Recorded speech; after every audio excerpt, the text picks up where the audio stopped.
चलो आज बच्चों हमें आज ट्रांसफॉर्मेशन में हमने अब तक पढ़ लिया है डिग्री ऑफ कंपैरिजन। ट्रांसफॉर्मेशन का आपके जो अगला टॉपिक हमें पढ़ना है बहुत इंपॉर्टेंट टॉपिक है आपका, आप पढ़े भी होंगे। आज हम पढ़ेंगे इसमें active and passive voice, active and passive voice.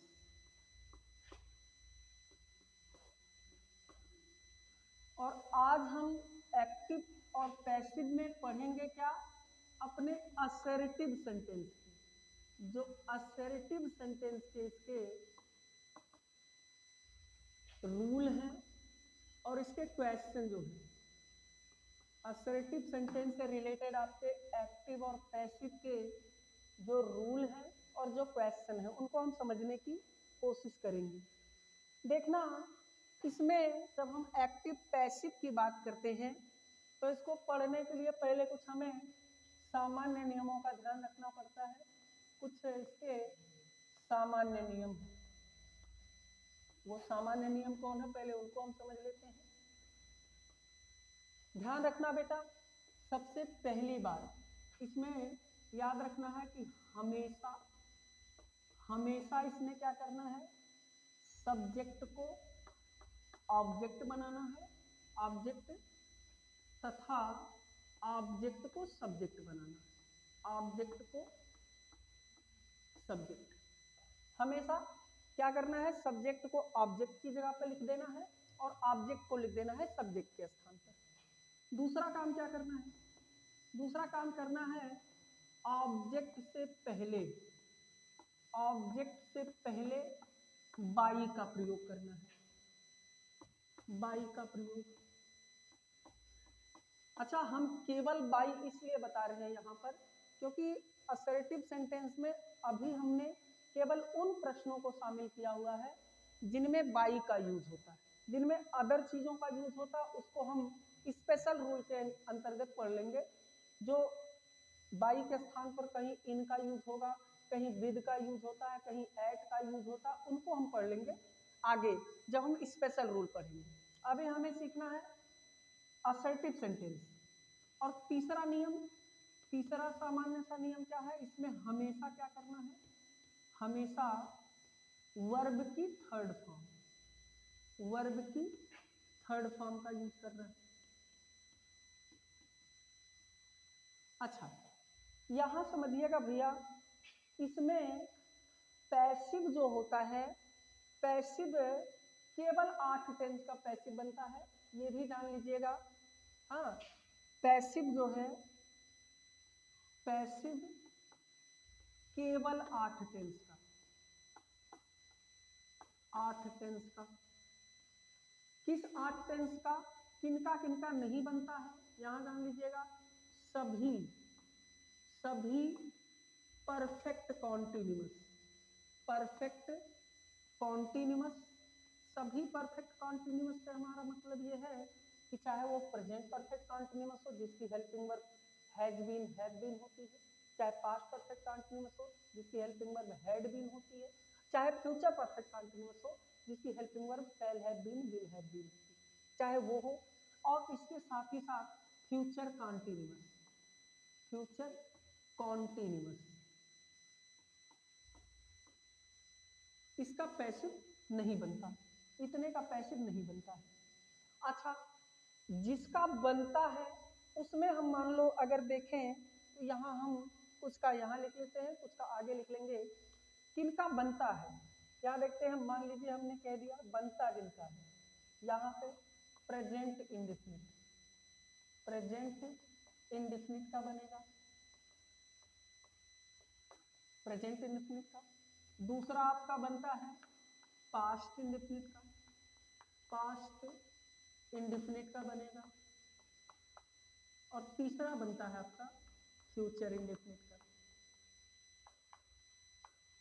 Future indefinite का।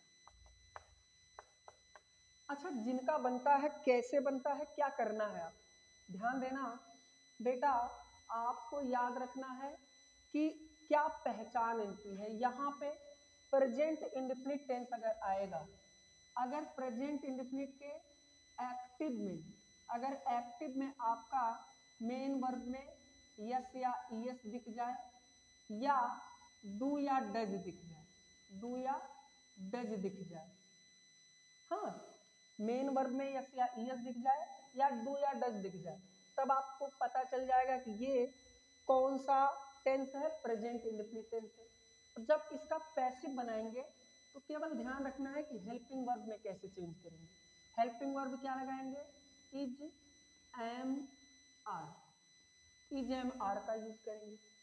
यहां देखना पास्ट इंडेफिनिट में, पास्ट इंडेफिनिट में होगा क्या, इसमें होगा मेन वर्ब की या तो सेकेंड फॉर्म आपको मिलेगी, सेकेंड फॉर्म देखने को मिलेगा, या तो यहाँ पर डिड देखने को मिलेगा, डिड देखने को मिल जाएगा। करना क्या होगा आपको, जब फ्यूचर इसको पास्ट इंडेफिनिट में जिसमें आपको मिलेगा सेकेंड फॉर्म या डिड के साथ फर्स्ट फॉर्म, तब आपको हेल्पिंग वर्ब क्या लगाना है, वाज या वर लगा देना है, वाज या वर लगाना है। और यहाँ फ्यूचर इंडेफिनिट की अगर हम बात करें तो फ्यूचर इंडेफिनिट में हेल्पिंग वर्ब एक्टिव में अगर आएगा शैल या विल, शैल या विल दिखेगा, तो आपको बदलना किसमें होगा, बदलना होगा इसको शैल या विल लिखेंगे, शैल या विल लिखेंगे और इसके बाद इसमें बी जोड़ देंगे, शैल बी विल बी में बदलना है। यहाँ तीन टेंस हमने दिखा है। प्रेजेंट इंडेफिनिट में एक्टिव में क्या होगा, डू या डज होगा, तो आपको पैसिव में बदल देना है उसको, हेल्पिंग वर्ब को इज एम आर में। जब आपका पास्ट इंडेफिनिट होगा यानी सेकेंड फॉर्म या डिड कहीं पर दिखेगा तो आप हेल्पिंग वर्ब यूज करिएगा पैसिव में वाज या वेयर का। और अगर फ्यूचर इंडेफिनिट का कोई सेंटेंस होगा जिसमें हेल्पिंग वर्ब होता है शैल या विल, तो आप बदल दीजिए उसको शैल बी या विल बी में। अच्छा, आगे हम अगले टेंस की अगर हम बात करें, यहाँ मान लीजिए हम नोट करते हैं अगले टेंस के बारे में अगर हम बात करें, मान लीजिए यहाँ पर अगले टेंस जिसका पैसिव बनता है ये आपका प्रेजेंट, अगर हम करें बात present continuous, present continuous, present continuous की अगर हम बात करें, अगर इसके हम एक्टिव में देखेंगे, एक्टिव में देखेंगे तो यहाँ पर आपको दिखेगा is am are, is am are दिखेगा और इसके साथ आईएनजी फॉर्म दिखती है। हम पैसिव में क्या करते हैं, पैसिव में यहाँ कर देंगे is am are, helping verb same रहेगा, इज एम आर तो रहेगा, लेकिन इसके बाद क्या लगा देंगे, बीइंग लगा देंगे, बीइंग लगा देंगे। इसके बाद हम बात करें अगर पास्ट कॉन्टिन्यूअस में, पास्ट कॉन्टिन्यूअस में, पास्ट कॉन्टिन्यूअस की बच्चे अगर हम एक्टिव में बात करेंगे, एक्टिव में आपको देखने को मिलेगा हेल्पिंग वर्ब वाज या वेयर देखने को मिलेगा और इसके साथ आईएनजी फॉर्म मिलेगी। जब इसका हम पैसिव बनाएंगे, जब इसका पैसिव बनाएंगे तो इसमें हम वाज वेयर तो हेल्पिंग वर्ब यूज करेंगे, वाज वेयर तो यूज करेंगे, लेकिन इसके बाद यहाँ पर बीइंग लगा देंगे। इतनी बात समझ में आई अगर आपको? यहाँ पे अभी हमने लिखे हुए हैं ये 6 टेंस, 5 टेंस। अगर हम यहाँ थोड़ा सा और देखें, बात करें अगर हम पास्ट प्रेजेंट परफेक्ट की, प्रेजेंट परफेक्ट, अच्छा छोड़ो यार, रहने दो, तो बंद करो, बंद कर तमाशा। चलो देखो बच्चों, पहले ये आप अपने 3 इधर और 2 इधर, ये 4 और 5, ये 5 टेंस को समझ लो क्या क्या आपको करना है। सबसे पहले इसके सामान्य नियम देख लीजिए। आपको जब भी पैसिव बनाना है तो हमेशा सब्जेक्ट को ऑब्जेक्ट बना देना है और ऑब्जेक्ट को बना देना है सब्जेक्ट के स्थान। ऑब्जेक्ट से पहले हमेशा बाई लगाना है और हमेशा वर्ब की थर्ड फॉर्म का यूज करना है। यहाँ देखना पैसिव केवल 8 टेंस की बनती है, 8 टेंस की बनती है, हमने पास्ट यहाँ पर लिखा हुआ, 3 अगले स्लाइड में हम समझाएंगे। प्रेजेंट इंडेफिनिट, अगर प्रेजेंट इंडेफिनिट का कोई सेंटेंस होगा बेटा तो उसमें यस या ईएस फॉर्म दिखेगा आपको, या डू या डज दिखेगा। जब पैसिव बनाइएगा तो हेल्पिंग वर्ब यूज करिएगा इजेएमआर का। बाकी नियम याद रखिएगा, ऑब्जेक्ट सब्जेक्ट बन जाएगा, थर्ड फॉर्म हमेशा लग जाएगी, ऑब्जेक्ट से पहले बाई लगेगा, यहाँ हेल्पिंग वर्ब इजेएमआर लग जाएगा। अगर पास्ट इंडेफिनिट का कोई सेंटेंस होगा जिसमें मेन वर्ब की सेकेंड फॉर्म दिखेगी या तो डिड के साथ फर्स्ट फॉर्म, तो लगाइएगा आप हेल्पिंग वर्ब वाज वेयर। अगर कोई सेंटेंस आपका फ्यूचर इंडेफिनिट का होगा तो हेल्पिंग वर्ब यहाँ पर शैल या विल दिखेगी, आपको लगाना होगा shall be will be passively, याद रखिएगा। अगर कोई सेंटेंस प्रेजेंट कॉन्टिन्यूअस का होगा तो एक्टिव में आपको इजेएमआर के साथ आईएनजी फॉर्म दिखेगी, जब आप पैसिव बनाइएगा तो इजेएमआर रहेगा लेकिन इसके साथ बीइंग लग जाएगा। ऐसे ही पास्ट कॉन्टिन्यूअस में जब आप एक्टिव देखेंगे तो वाज वेयर के साथ आईएनजी फॉर्म आपको देखने को मिलेगा, जब उसका पैसिव बनाइएगा तो वाज वेयर के बाद बीइंग लगा दीजिएगा। अगर इतनी बात समझ में आई है बेटा तो आगे हम 3 और टेंस को समझ लेते हैं, जिसमें आपको मिलेगा प्रेजेंट परफेक्ट, पास्ट परफेक्ट और फ्यूचर परफेक्ट। ठीक है, इतनी बातें फिर से देखते हैं, इसके बाद एग्जाम्पल सॉल्व करेंगे।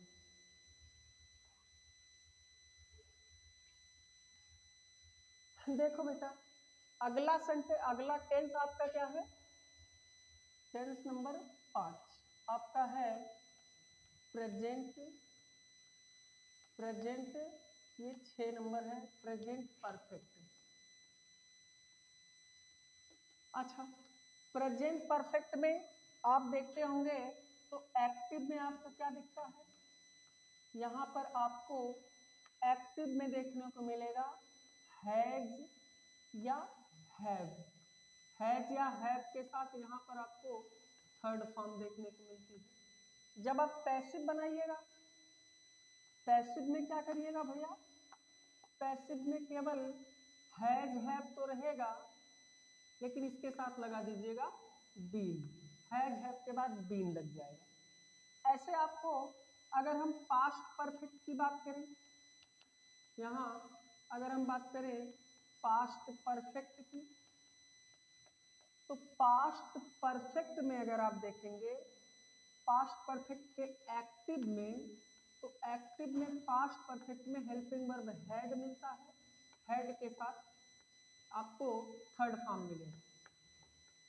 लेकिन पैसिव में आपको क्या करना है, पैसिव में आपको लगा देना है हैड के बाद बीन लगा देना है। एक और टेंस बचता है आपका फ्यूचर परफेक्ट, फ्यूचर परफेक्ट। अगर फ्यूचर परफेक्ट के एक्टिव की बात करें तो एक्टिव में आपको मिलेगा क्या, शैल या विल, और शैल या विल के साथ हैव मिलेगा।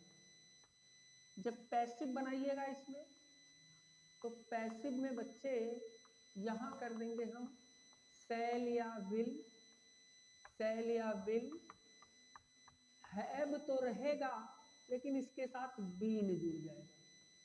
कुल मिलाकर अगर आप इन तीनों टेंस में देखेंगे तो आपको केवल और केवल एक्टिव के हेल्पिंग वर्ब में केवल बीन लगा देना है। आपने यहाँ प्रेजेंट परफेक्ट में देखा तो हैज बीन, हैव बीन हो जाएगा पैसिव में, पास्ट परफेक्ट में हैड होता है तो हैड बीन हो जाएगा, फ्यूचर परफेक्ट में शैल या विल हैव होता है तो शैल या विल के बाद हैव बीन जुड़ जाएगा। आइए देखते हैं कि परीक्षा में आपसे कितने क्वेश्चन इससे रिलेटेड पूछे गए हैं और वो क्वेश्चन आप कैसे सॉल्व करेंगे उसको हम देखते हैं सीधे। ठीक है, जो एक्टिव पैसिव से जो इंपॉर्टेंट क्वेश्चन पूछे गए हैं उसको हम देखते हैं। यहाँ देखो पहला क्वेश्चन पूछा गया, पहला क्वेश्चन पूछा गया मदन, अभी आपने पढ़ा है, बताइएगा Madan writes a letter, Madan writes a letter. यहां हम देखते हैं इसका पैसिव बनाना है। हमने आपको बताया बच्चे कि आप जब भी पैसिव बनाइएगा ऑब्जेक्ट को हमेशा सब्जेक्ट बना दीजिएगा। अच्छा, ऑब्जेक्ट देखिए मिलेगा जनरली कहाँ, जो आपका हेल्पिंग वर्ब और मेन वर्ब, यहाँ आपका हेल्पिंग वर्ब नहीं है, मेन वर्ब। मेन वर्ब के पहले सब्जेक्ट और मेन वर्ब के बाद लिखी गई जो चीजें होती हैं जनरली वो ऑब्जेक्ट मानी जाती है। यहाँ ऑब्जेक्ट क्या हो जाएगा, ए लेटर, इसको हम सब्जेक्ट बना लेंगे, ए लेटर।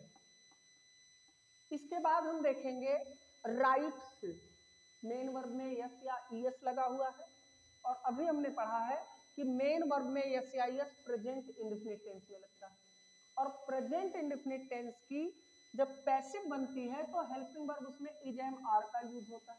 अब ये ए लेटर के साथ हेल्पिंग वर्ब इज का यूज हो जाएगा, इज। अब हमेशा वर्ब की थर्ड फॉर्म, राइट का थर्ड फॉर्म रिटन, रिटन, फिर थर्ड फॉर्म के बाद बाई लगा देना है और सब्जेक्ट को ऑब्जेक्ट के स्थान पर लिख देना, मोहन। ये पहला क्वेश्चन, ठीक है। आगे हम दूसरा क्वेश्चन देखते हैं। दूसरा क्वेश्चन पूछा गया आपने, बताइएगा। ये क्वेश्चन था दे सा हिम, ये क्वेश्चन पूछा दे सा हिम। इसके बाद लिख दिया क्लाइंबिंग ओवर द फेंस, दे सा him climbing over the fence. यहाँ जानिएगा जब भी पैसिव बनाइएगा आपको केवल तीन चीज से मतलब होना चाहिए, आपका सब्जेक्ट पता चल जाए, आपका ऑब्जेक्ट पता चल जाए, मेन वर्ब आपको पता चल जाए, तीन चीजों की जानकारी जरूरी है। अब देखो यहाँ आपका सा मेन वर्ब, इसके बाद लिखा हुआ हिम, ये ऑब्जेक्ट है, इसके बाद की जो चीजें हैं वो ईटीसी एक्सेट्रा, ऑब्जेक्ट आपको मिल गया हिम। जब इसका हम ले आएंगे सब्जेक्ट के स्थान पर, चूंकि ये इसका सब्जेक्टिव केस हो जाएगा ही। अब यहाँ देखो सी का सेकेंड फॉर्म, और हम अगर सोचेंगे सेकेंड फॉर्म किसमें आता है, तो सेकेंड फॉर्म का यूज होता है पास्ट इंडेफिनिट टेंस में।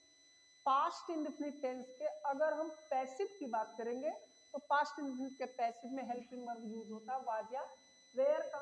अब ही के साथ वाज, ही वाज। अब इसके बाद देखना सा का third form scene.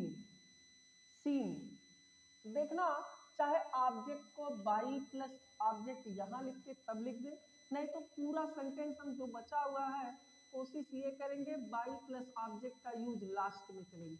Climbing over the fence ऐसे लिख लेंगे, फेंस बाई दे का ऑब्जेक्टिव केस होता है them. He was scene climbing over the fence by them.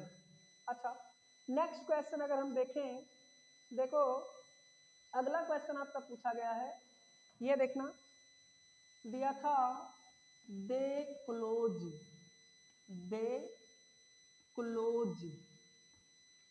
The shop, they close the shop. इसके बाद दिया था at 8 PM, they close the shop at 8 PM। यहाँ देखना क्लोज आपका फर्स्ट फॉर्म, और आप जानते हैं कि आई वी यू दे और प्लूरल के साथ फर्स्ट फॉर्म यूज किया जाता है प्रेजेंट इंडेफिनिट टेंस में।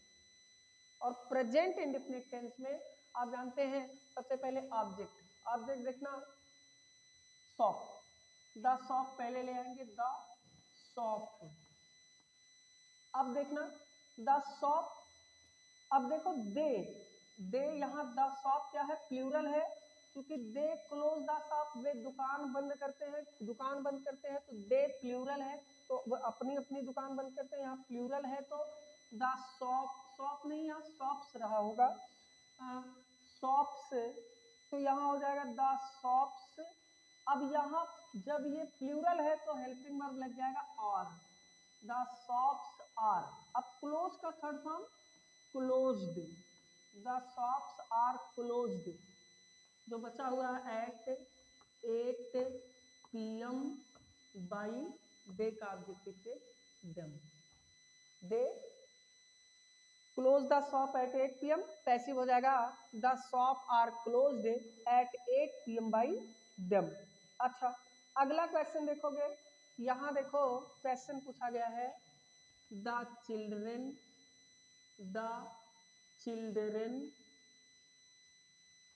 संग द नेशनल एंथम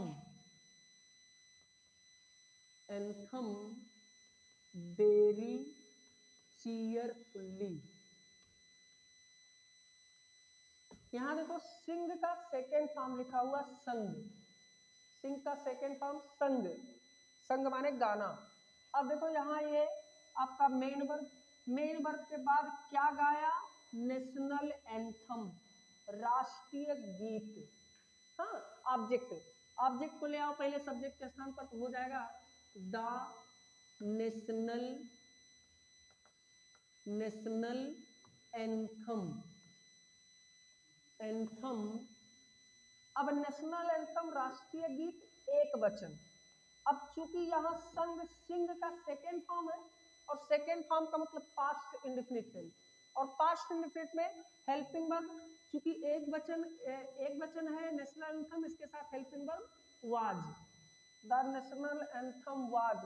सिंग का थर्ड फॉर्म भी संग होता है, yes and sung, the national anthem was sung. इसके बाद बचा क्या, पहले ऑब्जेक्ट ईटीसी लिख देंगे, वेरी चीयरफुल्ली,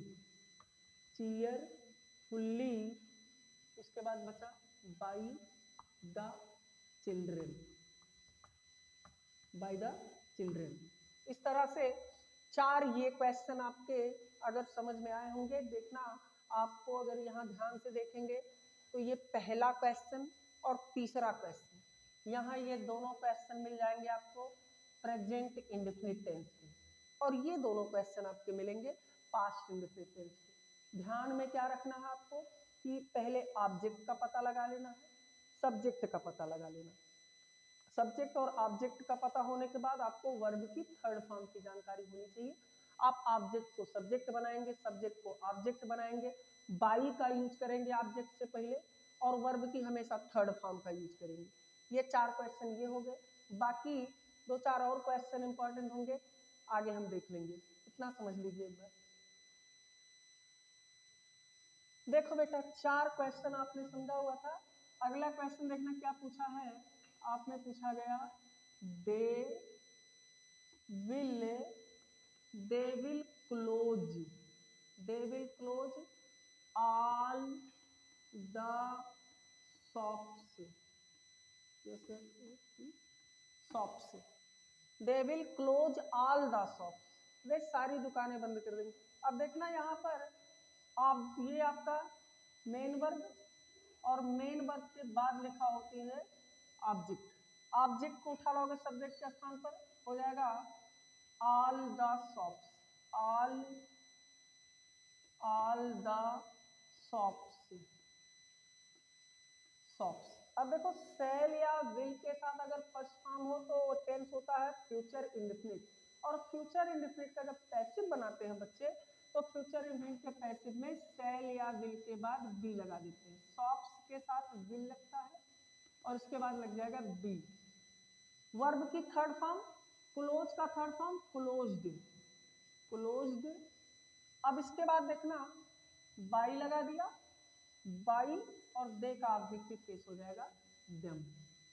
अच्छा, ये क्वेश्चन पूछा गया है। इसके बाद एक और क्वेश्चन देखिएगा, अगला क्वेश्चन जो पूछा गया, ये देखो दिया था they did not help the poor. अब यहां समझिएगा बेटा, डिड नॉट के साथ फर्स्ट फॉर्म, डिड नॉट के साथ first form past indefinite tense, और आप जानते हैं कि पास्ट इंडेफिनिट टेंस में जब हम पैसिव बनाते हैं तो हेल्पिंग वर्ब वाज या वेयर के साथ थर्ड फॉर्म का यूज करते हैं। पहले तो देखना ऑब्जेक्ट द पुअर जब बन जाएगा सब्जेक्ट द पुअर। अच्छा बेटा एक बात आप शायद जानते हो कि जितने ऐसे पॉजिटिव डिग्री के एडजेक्टिव है जिनके पहले आर्टिकल द का यूज हुआ है वो आपके प्लूरल माने जाते हैं। जैसे आप यहाँ पर अगर पुअर के बाद मैन जुड़ा होता, पुअर के बाद बॉय जुड़ा होता, कोई नाउन जुड़ा होता, तो उसका मतलब उसके पहले हमेशा ए अथवा एन का यूज होता। लेकिन अगर इसके बाद कोई नाउन नहीं जुड़ा है तो आप जानिएगा इसके पहले द लगेगा, और जब द लगेगा तो ये माना जाता है प्लूरल। द पुअर का मतलब गरीब लोग होता है, तो ये प्लूरल है। तो प्लूरल के साथ आप जानते हैं कि पास्ट इंडेफिनिट में हेल्पिंग वर्ब के रूप में वाज या वेयर का यूज होता है। तो पुअर प्लूरल है तो यहाँ लग जाएगा where. The poor were, not है तो नॉट लगा देंगे, नॉट। हेल्प का थर्ड फॉर्म हेल्प्ड, हेल्प्ड। फिर इसके बाद बाई दे का ऑब्जेक्टिव केस होता है देम, दे का ऑब्जेक्टिव केस देम। अगला क्वेश्चन देख लो। अगला क्वेश्चन अगर हम बात करें, यहाँ पूछा गया, ये दिया था हिज मदर, यहाँ दिया गया his mother, his mother beats, beats him severely, severely, severely मतलब बुरी तरह से। यहाँ देखना बीट में यस या यस दिया गया, यस या यस का मतलब प्रेजेंट इंडेफिनिट, हिम का मतलब ऑब्जेक्ट ही बन जाएगा ही। अब ही के साथ प्रेजेंट इंडेफिनिट में helping verb is am are, he के साथ is, he is.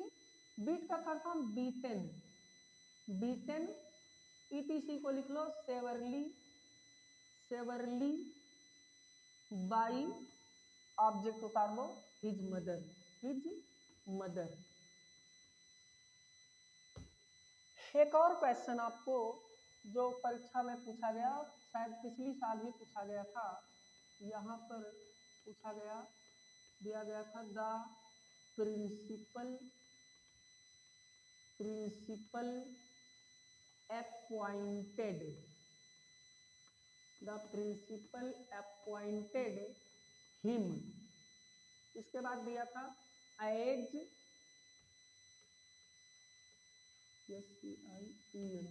Science teacher, the principal appointed him as science teacher. प्रधानाचार्य ने उसे विज्ञान के शिक्षक के रूप में अपॉइंट मतलब नियुक्त किया। अब अपॉइंटेड देखो सेकेंड फॉर्म बेटा, और सेकेंड फॉर्म आप कई बार देख चुके हैं पास्ट इंडेफिनिट टेंस, और पास्ट इंडेफिनिट टेंस में बेटा आप लगाते हैं हेल्पिंग वर्ब वाज या वेयर, ये भी हमने बता दिया। ऑब्जेक्ट यहाँ पर हिम है, जब सब्जेक्ट बनेगा तो हो जाएगा he, helping verb was, he was. Third form भी है appointed, he was appointed etc as science, science teacher, teacher.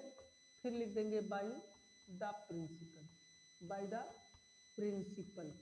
ऐसे ही बेटा ये तो आपके वो क्वेश्चन है जो आपकी बोर्ड परीक्षा में बोर्ड के द्वारा पूछे गए हैं इंटरमीडिएट में, ये आपका असर्टिव सेंटेंस। इसके अलावा अगर आपको किसी और टेंस से कोई क्वेश्चन पूछता है तो आप पीछे जाके एक बार देख लीजिएगा कि किस तरह से किस टेंस में हम परिवर्तन करते हैं पैसिव बनाते समय। तो अगर आप ये पूरी वीडियो अच्छे से देखेंगे तो मेरे ख्याल से आपको असर्टिव सेंटेंस के पैसिव बनाने में कोई दिक्कत का सामना नहीं करना पड़ेगा। ठीक है, धन्यवाद।